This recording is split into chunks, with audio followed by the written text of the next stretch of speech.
ದುಡ್ಡು ತರ್ತಾರೆ. ಸುಳ್ಳು ಹೇಳೋದಕ್ಕೂ ಒಂದು ಇತಿಮಿತಿ ಇರಬೇಕು. ಅದಷ್ಟೇ ಅಲ್ಲ, ಇವತ್ತು ರಾಜ್ಯದಲ್ಲಿ 5 ಗ್ಯಾರಂಟಿಗಳ ಬಗ್ಗೆ ಚರ್ಚೆಯನ್ನು ಮಾಡ್ತಾ ಇದ್ದಾರೆ. ಆ 5 ಗ್ಯಾರಂಟಿಗಳು ಸಂಪೂರ್ಣ ಎಲ್ಲರಿಗೂ ದೊರಕ್ತಾ ಇಲ್ಲ. ಆ 5 ಗ್ಯಾರಂಟಿಗಳನ್ನ ಇವತ್ತು ನಿಮಗೆ ಕೊಡಬೇಕಾದರೆ ಇವತ್ತು ಯಾವ ಬೆಲೆಯನ್ನ ಸರ್ಕಾರ ತೆರಬೇಕು ಅನ್ನೋದಲ್ಲ. ಇವತ್ತು 52,000 ಕೋಟಿ ಘೋಷಣೆಯನ್ನು ಮಾಡ್ಕೊಂಡು ಪ್ರತಿನಿತ್ಯ ಪತ್ರಿಕೆಗಳಲ್ಲಿ ಪ್ರಚಾರ ಪಡಿತಾ ಇದ್ದಾರೆ. ಇವತ್ತು ಯಾವ ಬೆಲೆಯನ್ನ ಈ ನಾಡಿನ 6.5 ಕೋಟಿ ಜನತೆ ನೀವು ಒತ್ಕೋಬೇಕು ಅಂತಕ್ಕಂಥದ್ದನ್ನ ನೀವು ಅರಿತುಕೋಬೇಕು. ನನ್ನ ತಾಯಂದ್ರಿಗೆ ವಿಶೇಷವಾಗಿ ಹೇಳಲಿಕ್ಕೆ ಬಯಸ್ತೀನಿ. ಒಂದು ಕಡೆ ಗೃಹಲಕ್ಷ್ಮಿ ಯೋಜನೆ ಹೆಸರಿನಲ್ಲಿ ನಮ್ಮ ತಾಯಂದ್ರಿಗೆ 2,000 ರೂಪಾಯಿ ಕೊಡ್ತೀವಿ ಅಂತ ಹೇಳ್ತಾರೆ. ಇನ್ನೊಂದು ಕಡೆ ಆ ಕುಟುಂಬದಲ್ಲಿರ್ತಕ್ಕಂಥ ಯಜಮಾನರು ನೀವುಗಳು ಏನು ದುಡಿಮೆ ಮಾಡಿ ಸಂಜೆ ಏನಾದರೂ ಒಂದು ನಿಮಗೆ ಇರ್ತಕ್ಕಂಥ ಒಂದು ಹವ್ಯಾಸಗಳು, ಯಾಕಂದ್ರೆ ಇತ್ತೀಚೆಗೆ ಪ್ರತಿ 100ಕ್ಕೆ 70-80 ಭಾಗ ಸಂಜೆ ಆದರೆ ಎಲ್ಲರೂ ನೀವು ರಿಲ್ಯಾಕ್ಸ್ ಮಾಡ್ಕೊಳ್ಳಿಕ್ಕೆ ಮದ್ಯದ ಅಂಗಡಿ ನಾವೇ ಪ್ರೋತ್ಸಾಹ ಕೊಟ್ಟಿದ್ದೇವೆ.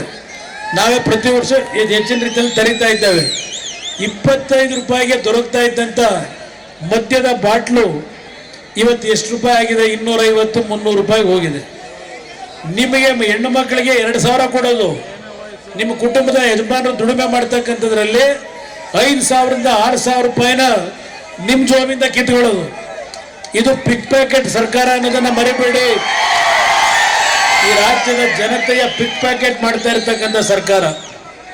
ಇದನ್ನ ಯೋಚನೆ ಮಾಡಿ. ಇವತ್ತು ರಾಜ್ಯದಲ್ಲಿ ಬರಗಾಲ, ಕುಡಿಯೋ ನೀರಿನ ಸಮಸ್ಯೆ, ರೈತರು ಬೆಳೆದಂತ ಬೆಳೆಯ ಪ್ರಮಾಣದ ನಷ್ಟದ ಬಗ್ಗೆ ಅವರೇ ಪ್ರತಿನಿತ್ಯ ಚರ್ಚೆ ಮಾಡ್ತಾರೆ. ಆದರೆ ಈ ಸರ್ಕಾರ ಕೊಟ್ಟಿದ್ದೇನು? ಯಡಿಯೂರಪ್ಪನವರು ಮುಖ್ಯಮಂತ್ರಿಗಳಿದ್ದಾಗ ಪ್ರವಾಹ ಬಂದಂಥ ಸಂದರ್ಭದಲ್ಲಿ 24,000 ರೂಪಾಯಿಗಳನ್ನ ರೈತರಿಗೆ ಕೊಡ್ತಕ್ಕಂಥ ಕಾರ್ಯಕ್ರಮ ತಂದರು. ಇವರೇನು ಕೊಟ್ಟರು? ಕಾಂಗ್ರೆಸ್ನವರು ಬರಗಾಲದ ಪರಿಹಾರ ಅಂತ ಹೇಳಿ ಹೆಕ್ಟರ್ಗೆ 2,000 ರೂಪಾಯಿ ರೈತರಿಗೆ, ಭಿಕ್ಷುಕರಿಗೆ ಕೊಡ್ತಕ್ಕಂಥ ರೀತಿಯಲ್ಲಿ ನಿಮ್ಮಗಳನ್ನು ಅವಮಾನ ಏನು ಮಾಡ್ತಾ ಇದ್ದಾರೆ ಈ ಸರ್ಕಾರ. ರೈತರ ಬದುಕಿನ ಜೊತೆ ಚೆಲ್ಲಾಟ ಆಡ್ತಾ ಇದ್ದಾರೆ.